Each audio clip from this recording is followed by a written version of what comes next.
نحمده ونصلي على رسوله الكريم اما بعد فاعوذ بالله من الشيطان الرجيم بسم الله الرحمن الرحيم سبحان الذي يسرى بعبده ليلا من المسجد الحرام إلى المسجد الأقصى الذي باركنا حوله لنريه من آياتنا إنه هو السميع البصير وآتينا موسى الكتاب وجعلناه هدى لبني إسرائيل ألا تتخذوا من دوني وكيلا ذرية من حملنا مع نوح إنه كان عبدا شكورا صدق اللہ العظیم۔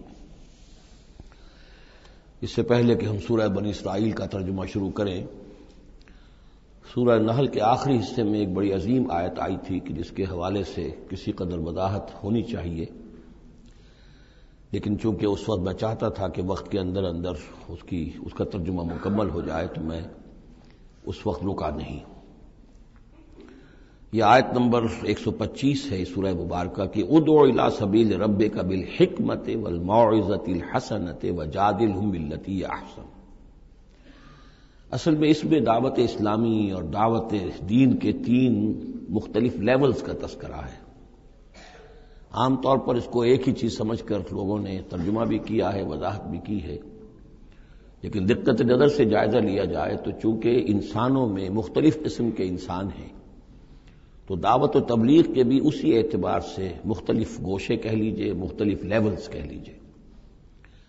مثلا یہ کہ انسانوں میں ایک چھوٹی بڑی ہی مائنیوٹ مائنورٹی ہوتی ہے جن کو ہم انٹیلیجنسیا کہتے ہیں۔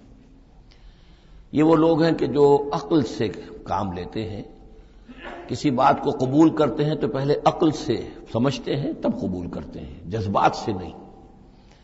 اور یہ کہ کسی شے کو رد کرتے ہیں تو دلیل سے کرتے ہیں، اگر قبول کرتے ہیں تو دلیل سے، رد کرتے ہیں تو دلیل سے۔ یہ انٹلیکچوئل مائنورٹی آپ اسے کہیں یا انٹیلیجنسیا کہیں، یا یہ کہ اس کے لیے برین ٹرسٹ بھی ایک لفظ ہے کہ ہر معاشرے کے اندر اس طرح کے لوگ ہوتے ہیں، اور یہ ہوتے بہت کم ہے تعداد میں، لیکن ڈیسائسو ہوتے ہیں۔ اس معاشرے کا جو بحیثیت مجموعی رخ ہے وہ یہ معین کرتے ہیں۔ عوام کی حیثیت جو ہے وہ ایسے ہے جیسے ایک انسان کے جسم میں ہاتھ پاؤں ہیں، اعضاء و جوارے ہیں، لیکن جو حیثیت ایک انسان کے جسم میں دماغ کی ہے وہ اس برین ٹرسٹ کی ہوتی ہے، انٹیلیجنسیا کی۔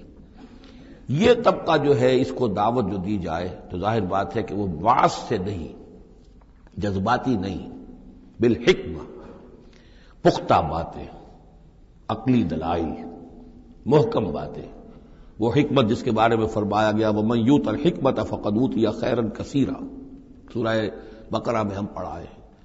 اور وہ حکمت کے جو 3 جگہ پر حضور صلی اللہ علیہ وسلم کی جو تعلیم و تربیت ہے اس کے مراحل میں سب سے اونچا مرحلہ بیان ہوا ہے، یتلو علیہم آیاتہ ویزکیہم ویعلمہم الکتاب والحکمہ۔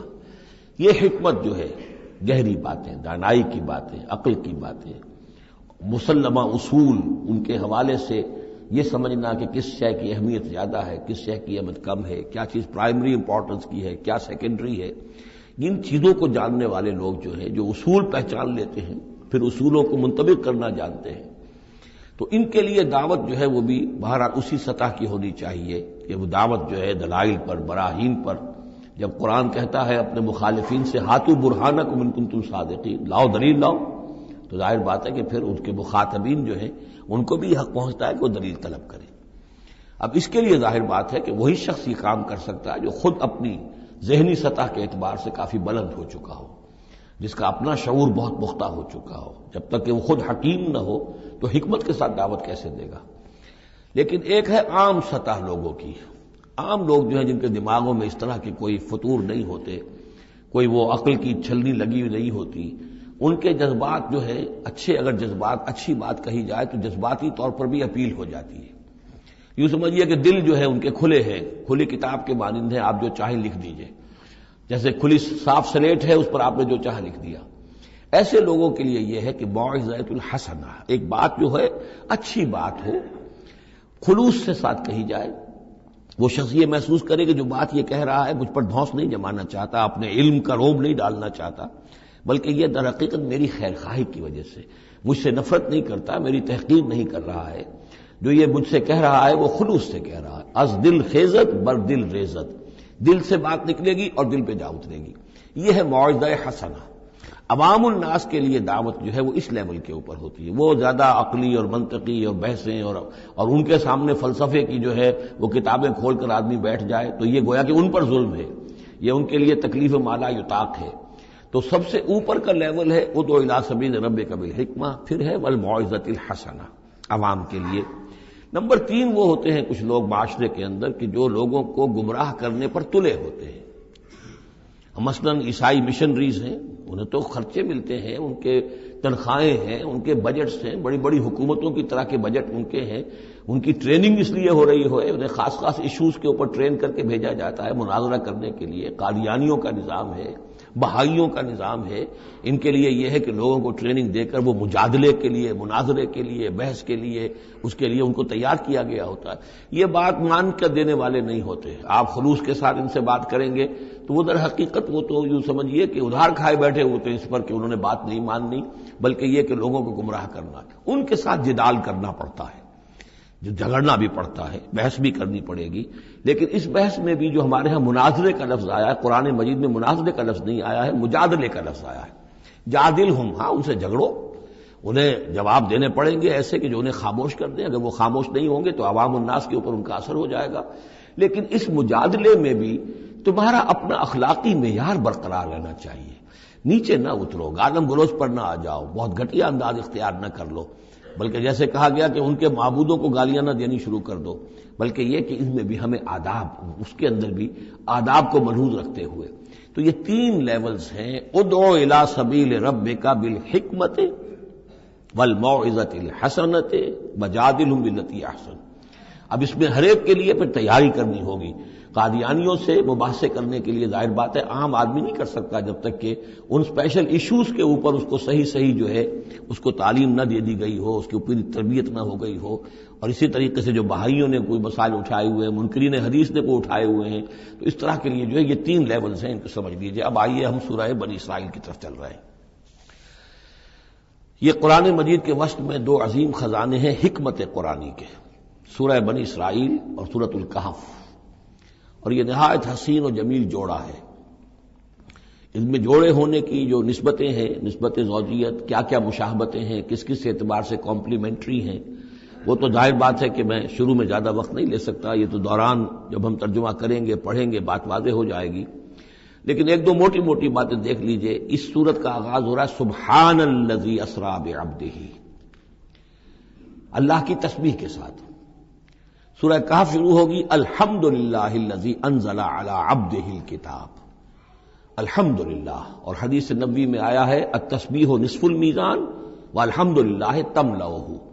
جو میزان معرفت خداوندی ہے وہ آدھی ہو جاتی ہے تسبیح سے، سبحان اللہ کہنے سے، اور پر ہو جاتی ہے الحمدللہ کہنے سے. یہ دونوں مل کر گویا کہ معرفت خداوندی کا جو بھی انسان کے پاس ہو سکتا ہے اثاثہ اور جو پونجی ہو سکتی ہے اس کی تکمیل ہو جاتی ہے. یہ ہم آگے چل کر المسبحات میں اس مضمون پر تفصیلی گفتگو کریں گے. لیکن یہاں نوٹ کر لیجئے تسبیح سے شروع ہو رہی ہے سورہ بنی اسرائیل اور تحمید سے الحمدللہ الذی انزل علی عبدہ الکتاب. پھر یہ کہ یہاں ہے ذکر اللہ اپنے بندے کو لے گیا، وہاں ہے اللہ نے اپنے بندے پر کتاب اتاری. یہ گویا کہ ریسیپروکل معاملہ ہو رہا ہے. دونوں جگہ عبد کا لفظ آیا، رسول کا لفظ نہیں آیا. سبحان الذی اسری بعبدہ الحمدللہ الذی انزل علی عبدہ الکتاب. اس طرح آخر میں آپ دیکھیں گے 2 آیتیں اس سورہ مبارکہ کی جو ہیں قل سے شروع ہوگی. قل ادعوا اللہ او ادعوا الرحمن ایما تدعوا فلہ الاسماء الحسنی. اسی طریقے سے آخری آیت بھی ہے. اور پھر اسی طریقے سے سورہ کہف کی بھی آخری 2 آیتیں قل سے شروع ہوں گی. یہ 4 قل ہیں. 4 قل تو سورتوں کے ہیں، قل یا ایھا الکافرون اور قل هو اللہ احد اور قل اعوذ برب الفلق اور قل اعوذ برب الناس. 4 قل بہت مشہور ہیں، لیکن یہ 4 قل جو ہیں 2 آیتیں قل والی یہ جو سورہ بنی اسرائیل کے آخر میں آئیں گی، اور 2 آیتیں قل والی جو سورہ کہف نہایت عظیم آیات ہیں. اور ان دونوں میں بھی پھر وہی ریسیپروکل نسبت ہوگی جس کی طرف کہ میں نے اشارہ کیا ہے. ایک اور خاص بات یہ ہے ان دونوں صورتوں میں کہ یہ اس طریقے سے انٹرلاکڈ ہے، جیسے ریل گاڑی کے 2 ڈبے ہوتے ہیں، ان کو جوڑا ہوا ہوتا ہے بیچ میں، انٹرلاکڈ ہوتے ہیں. یہ جو ہے وہ ختم ہوگی سورہ مبارکہ کبر ہو تکبیرا قل الحمد للہ الذی لم یتخذ ولدا، کہو کہ قل حمد، کل تعریف اللہ کے لیے ہے جس نے کسی کو اپنا بیٹا نہیں بنایا۔ یہ آخری آیت ہے، اور اس حکم پر گویا کہ تعمیل کرتے ہوئے اگلی صورت نازل ہو رہی ہے، الحمد للہ الذی انزل علی عبدہ الکتاب ولم یجعل لہ عوجا۔ اس طریقے سے یہ دونوں جوڑے جو ہیں باہم انٹرلاک بھی ہیں۔ یہ سورہ بنی اسرائیل جو ہے اس کا پہلا رکوع اس اعتبار سے بہت اہم ہے، بہت عظیم ہے کہ اس میں بنی اسرائیل کی تاریخ کے 4 ادوار کا تذکرہ ہے جو کہ حضور صلی اللہ علیہ وسلم کی بعثت تک گزر چکے تھے۔ 2000 برس کی تاریخ ان کی ہے، جس کو کہ 4 ادوار میں یہاں 4 آیتوں میں سمو کر بیان کر دیا گیا۔ اس کا ہمارے لیے فائدہ کیا ہے کہ ایک حدیث نبوی میں آیا ہے لَيَأْتِيَنَّ عَلَىٰ أُمَّتِي مَا أَتَىٰ عَلَىٰ بَنِي إِسْرَائِيلَ حَزْوَ النَّعْلِ بِالنَّعْلِ، میری امت پر بھی وہ تمام حالات وارد ہو کر رہیں گے جو بنی اسرائیل پر وارد ہوئے، بالکل ایسے جیسے کہ ایک جوتی دوسری جوتی سے مشابہ ہوتی ہے۔ جوتیوں کا جوڑا زمین پر رکھا ہو تو آپ کو مختلف نظر آئیں گے، جوتیوں کے رخ جو ہیں وہ مختلف ہوں گے پنجوں کے حساب سے، لیکن اگر ان کے تلووں کو جوڑ دیں گے تو معلوم ہوگا کہ ان میں کوئی فرق نہیں ہے۔ تو اسی طریقے سے 4 ادوار امت مسلمہ، امت محمد صلی اللہ علیہ وسلم کی تاریخ کے گزر چکے ہیں۔ تو گویا کہ اپنے آپ کو سمجھنے کے لیے بھی یہ آئینہ جو ہے ان آیات میں جو تاریخ بنی اسرائیل کا آ رہا ہے وہ بہت مفید ہے۔ چنانچہ اس پر میں نے آج سے کوئی سن 74 کی بات ہے تو اب سمجھ لیجئے کہ 24 برس ہونے کو آ رہے ہیں یا 23 برس تو ہو ہی چکے ہیں۔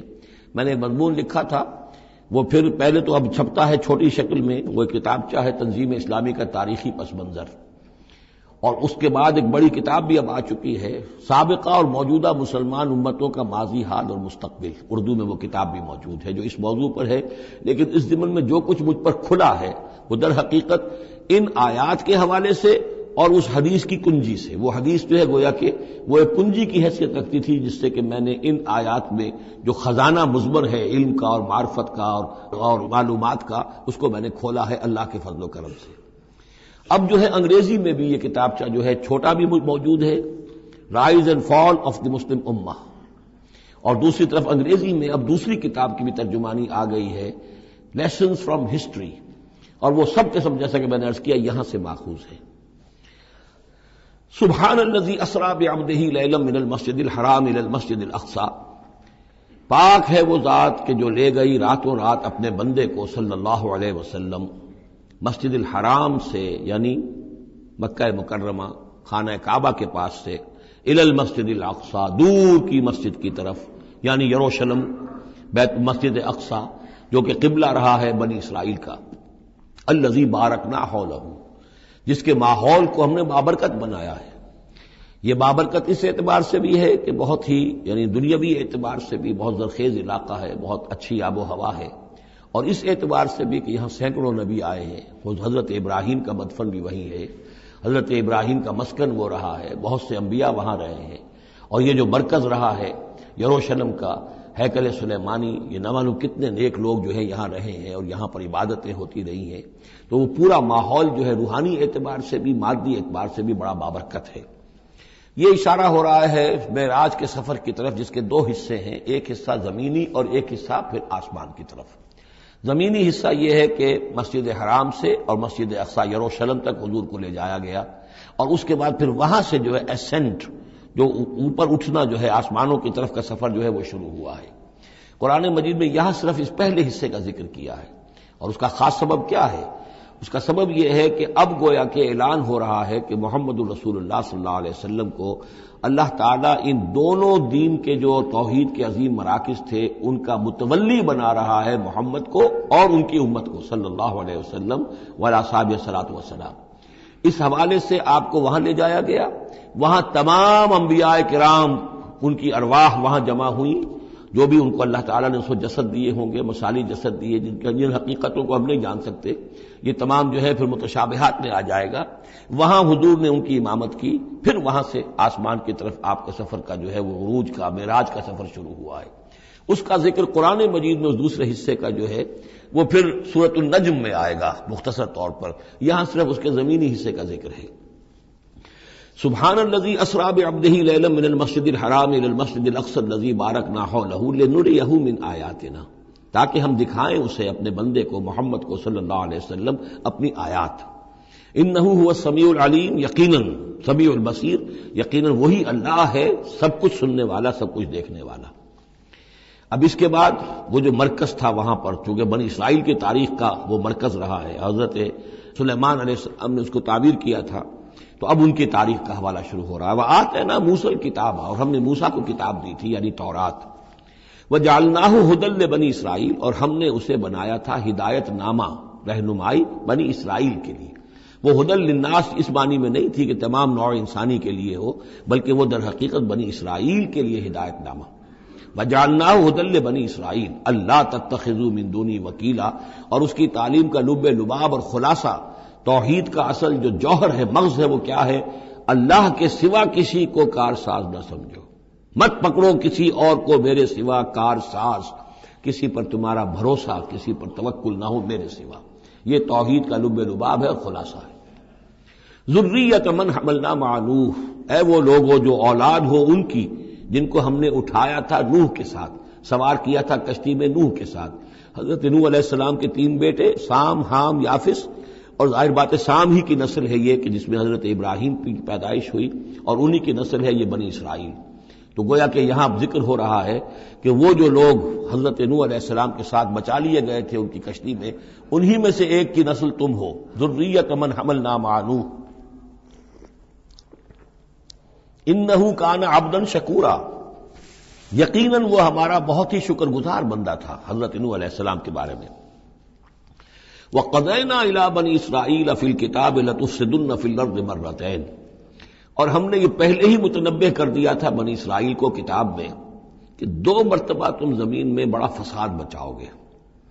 وَلَتَعْلُنَّ عُلُوًّا كَبِيرًا، اور بہت ہی تم سرکشی کرو گے، بہت بڑی سرکشی کرو گے.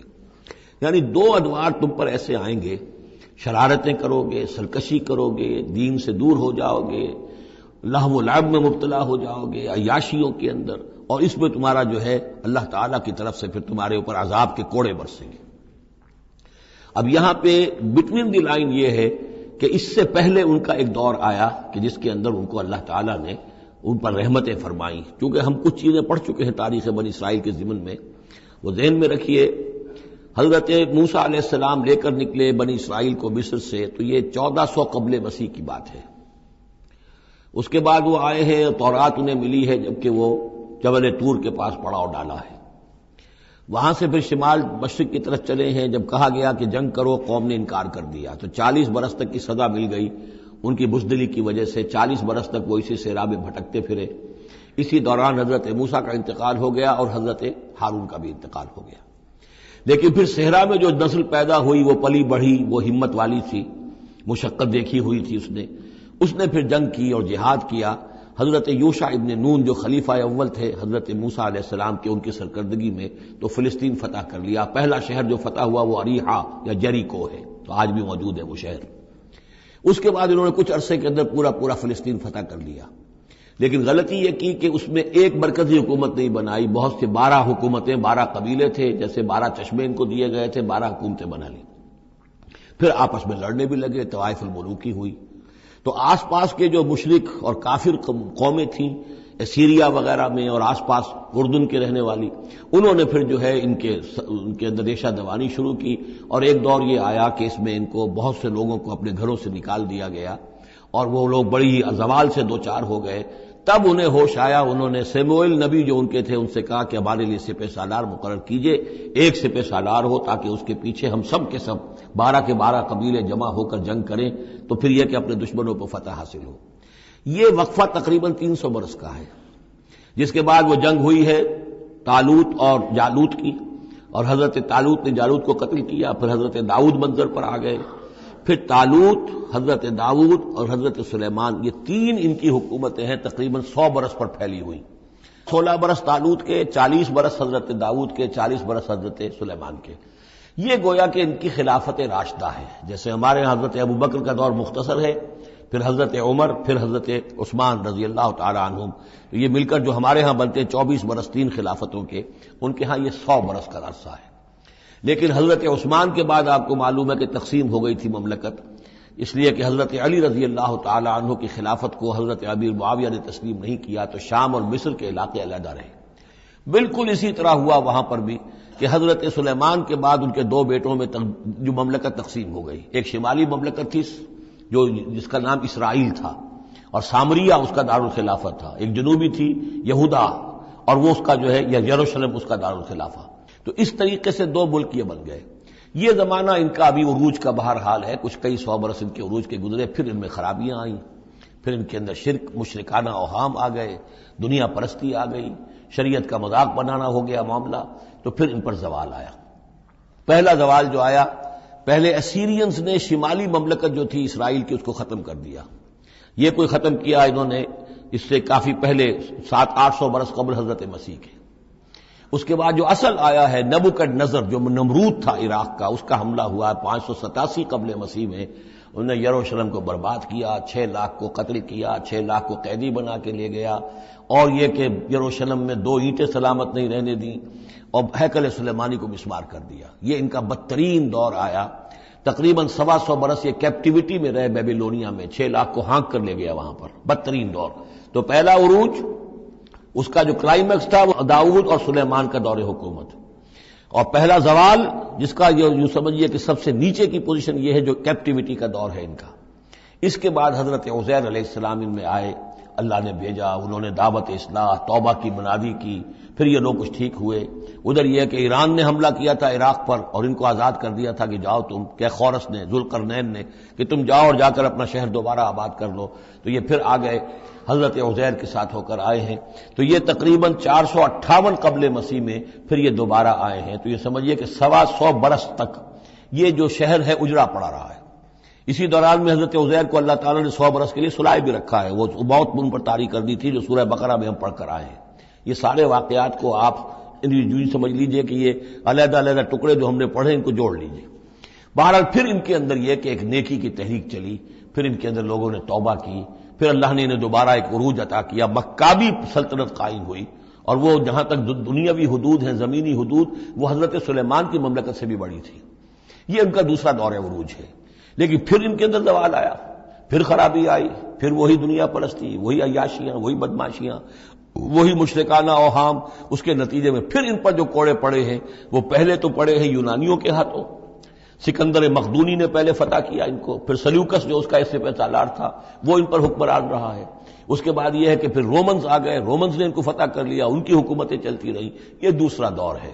اس دور میں پھر یہ ہے کہ رومنی کے ہاتھوں سن 70 عیسوی میں دوبارہ یروشلم تباہ و برباد ہوا، 1,33,000 یہودی ایک دن میں قتل کیے، پھر دوبارہ وہ ٹیمپل یا ہیکل سلیمانی جو دوبارہ تعمیر کر لیا تھا حضرت عزیر کے بعد، پھر وہ مسمار کر دیا گیا، اور وہ آج تک مسمار پڑا ہوا ہے۔ اور گویا کہ حضور صلی اللہ علیہ وسلم کی بعثت کے وقت 500 برس ہو چکے تھے اس کو مسمار ہوئے ہوئے۔ سن 70 عیسوی میں وہ مسمار ہوا، اور 571 میں حضور کی پیدائش ہے، یعنی آپ کی پیدائش بھی پورے 500 برس بعد ہوئی ہے، جبکہ یہ رومیوں کے ہاتھوں ہیکل سلیمانی تباہ و برباد کر دیا گیا تھا۔ یروشلم میں پھر کوئی متنفس نہیں رہا، لیکن یہ کہ بعد میں جو ہے ان کو یہاں سے نکال باہر کیا گیا، ان کا ڈائسپورا شروع ہو گیا۔ وہ ڈائسپورا اس صدی کے شروع میں ختم ہوا ہے، وہ پھر میں بعد میں بات کروں گا۔ یہ ساری داستان بڑی اہم ہے، اس لیے کہ یہ سابقہ امت مسلمہ ہے، یہ وہ امت مسلمہ ہے جس کے ہاں 1400 برس تک نبوت رہی، جس کے ہاں 3 کتابیں نازل ہوئی ہیں، جن کے بارے میں قرآن میں 2 جگہ ہے کہ یا بنی اسرائیل اذکروا نعمتی التی انعمت علیکم وانی فضلتکم علی العالمین، میں نے تمام جہان والوں پر تمہیں فضیلت دی ہے۔ تو اسی طریقے سے پھر ان کو معزول جب کرنے کے بعد ہم سامنے آئے ہیں تو حضور نے بتایا وہی کچھ تم پر بھی ہوگا اور وہی کچھ ہم پر بھی ہوا ہے۔ ہمارا بھی پہلا عروج عربوں کی زیر قیادت تھا، پھر زوال آیا، پہلے پٹائی ہوئی کروسیڈرز کے ہاتھوں، پھر جو پٹائی ہوئی ہے، بڑی پٹائی جو ہوئی ہے وہ ہوئی ہے پھر ہلاکو اور چنگیز کے ذریعے سے، فتنہ تاتار۔ اس کے بعد پھر جو ہے وہ قیادت بدل گئی، عربوں کی قیادت کے بجائے ترکوں کی قیادت آ گئی۔ وہ وہی لوگ جنہوں نے لاکھوں کروڑوں مسلمان قتل کیے پھر وہ ایمان لے آئے، اسلام لے آئے، انہی کے ذریعے یہ مختلف حکومتیں بنی، ترکان تیموری اور ترکان صفوی اور ترکان سلجوقی اور ترکان عثمانی۔ لیکن اس کے بعد پھر ان پر بھی زوال آیا، وہ ہم نے دیکھ لیا اس صدی میں گریٹ اوٹومان امپائر جو ہے اس صدی کے شروع میں ختم ہو گئی، اور ہم پر بھی جو دوسرا جو دور آیا عذاب کا وہ یورپ کی قوموں کے ذریعے سے آیا، کہیں انگریز آ گئے، کہیں فرانسیسی آ گئے، کہیں اطالوی آ گئے، کہیں اسپینیئرز آ گئے، کہیں ڈچ آ گئے، تو جیسے کہ یہودیوں پر بھی دوسرا عذاب جو آیا تھا وہ گریکس اور رومنز کے ہاتھوں، اسی طریقے سے مسلمانوں پر بھی دوسرا زوال کا دور جو آیا ہے وہ یورپین کولونیل پاورز کے ہاتھوں آیا۔ ہم نے یہ طے کر دیا تھا، پہلے ہی سنا دیا تھا بنی اسرائیل کو کہ تم اپنی تاریخ میں 2 مرتبہ بہت فساد مچاؤ گے اور بہت سرکشی کرو گے۔ فَإِذَا جَاءَ وَعْدُ أُولَاهُمَا، جب ان دونوں میں سے پہلے وعدے کا وقت آ گیا، بَعَثْنَا عَلَيْكُمْ عِبَادًا لَنَا أُولِي بَأْسٍ شَدِيدٍ، ہم نے تم پر مسلط کر دیے اپنے ایسے بندے جو بڑی سخت جنگ کرنے والے، بڑے سخت جنگجو تھے، فَجَاسُوا خِلَالَ الدِّيَارِ، تو وہ تمہاری آبادیوں میں، ملکوں میں گھس گئے، وَكَانَ وَعْدًا مَفْعُولًا، اور وہ وعدہ جو اللہ کا تھا وہ پورا ہو کر رہا۔ یعنی جب تم شرارت کرو گے، جب تم دین سے برگشتہ ہو جاؤ گے، جب تم اللہ کی کتاب کو اور اللہ کے قانون کو جو ہے وہ مذاق اور ہنسی بنا لو گے، تو پھر تم پر ہمارے عذاب کے کوڑے پڑیں گے۔ یہ میں بتا چکا ہوں، پہلے یہ کوڑے آئے اسیرینز کے ہاتھوں جنہوں نے ختم کر دیا اسرائیلی مملکت کو، پھر یہ آئے نبوکڈنیزر کے ہاتھوں، بیبیلونینز کے ہاتھوں، جس نے کہ یروشلم کو بھی برباد کیا، 6 لاکھ کو قتل کیا، 6 لاکھ کو ساتھ لے گیا اور ہیکل سلیمانی مسمار کر دیا۔ ثم رددنا لکم الکرۃ علیہم، پھر ہم نے تمہاری باری لوٹائی ان پر، پھر اللہ تعالیٰ نے ان کو پھر ایک مرتبہ پھر وہ دی، سہارا دیا، چاہے وہ سہارا ایرانیوں کی وجہ سے ہوا کہ خورس یا سائرس ذوالقرنین، اس نے اب عراق پر حملہ کیا اور پھر یہاں پہ ان کو اجازت دے دی کہ تم چلے جاؤ اور جا کر اپنا شہر دوبارہ آباد کر لو، تو یہ واپس آئے۔ ثم رددنا لکم الکرۃ علیہم، پھر ہم نے تمہاری باری لوٹائی دی ان پر، وامددناکم، اور تمہاری مدد کی، بے اموال کے ذریعے سے بھی، وبنینا، اور اولاد بیٹوں کے ذریعے سے بھی، وجعلناکم اکثر نفیرا، اور پھر ہم نے تمہیں بنا دیا ایک کثیر تعداد والی قوم، تم پھلے پھولے پھر ایک بڑی پراسپرس قوم بن گئے۔ ان احسنتم احسنتم لانفسکم، تم نے اگر کوئی بھلائی کمائی تو اپنے نفس کے لیے بھلائی کمائی، اپنے لیے کمائی، اپنے فائدے کے لیے، وَإِنْ أَسَأْتُمْ فَلَهَا، اور اگر کوئی برا کام کیا تو وہ بھی اپنے لیے کیا، اس کا وبال تم پر دنیا میں بھی آیا اور آخرت میں بھی اس کا عذاب آئے گا۔ فَإِذَا جَاءَ وَعْدُ الْآخِرَةِ، جب وہ دوسری مرتبہ کی وہ سرکشی اور تمرد اور شیطنت تمہاری اور تمہارا جو ہے دین سے برگشتگی کا دور آیا، تو دوسرے وعدے کا وقت آیا، لِيَسُوءُ وُجُوهَكُمْ، یہاں وہ الفاظ محذوف سمجھیے، بَعَثْنَا عَلَيْكُمْ عِبَادًا لَنَا أُولِي بَأْسٍ شَدِيدٍ، وہ گویا کہ الفاظ یہاں ریپیٹ نہیں کیے گئے، دوبارہ پھر ہم نے تمہارے اوپر ایسے زوردار لوگوں کو مسلط کیا، لِيَسُوءُ وُجُوهَكُمْ، تاکہ وہ تمہارے چہروں کو بگاڑ دیں، تمہارے حلیے بگاڑ دیں، وَلِيَدْخُلُوا الْمَسْجِدَ كَمَا دَخَلُوهُ أَوَّلَ مَرَّةٍ، اور وہ داخل ہوں مسجد میں، یعنی مسجد اقصیٰ میں، ہیکل سلیمانی میں، جیسے کہ وہ داخل ہوئے تھے پہلی مرتبہ، جیسے بے حرمتی کی تھی بیبیلونینز نے بیت المقدس کی اور ہیکل سلیمانی کی، ایسی ہی بے حرمتی پھر کی ہے ٹائٹس رومی نے سن 70 عیسوی میں اس ہیکل کی بھی، اور ہیکل کو مسمار کر دیا۔ وَلِيَدْخُلُوا الْمَسْجِدَ كَمَا دَخَلُوهُ أَوَّلَ مَرَّةٍ وَلِيُتَبِّرُوا مَا عَلَوْا تَتْبِيرًا، اور یہ کہ تباہ و برباد کر دیں ہر اس شے کو جس کے اوپر بھی ان کو اختیار اور قبضہ حاصل ہو جائے۔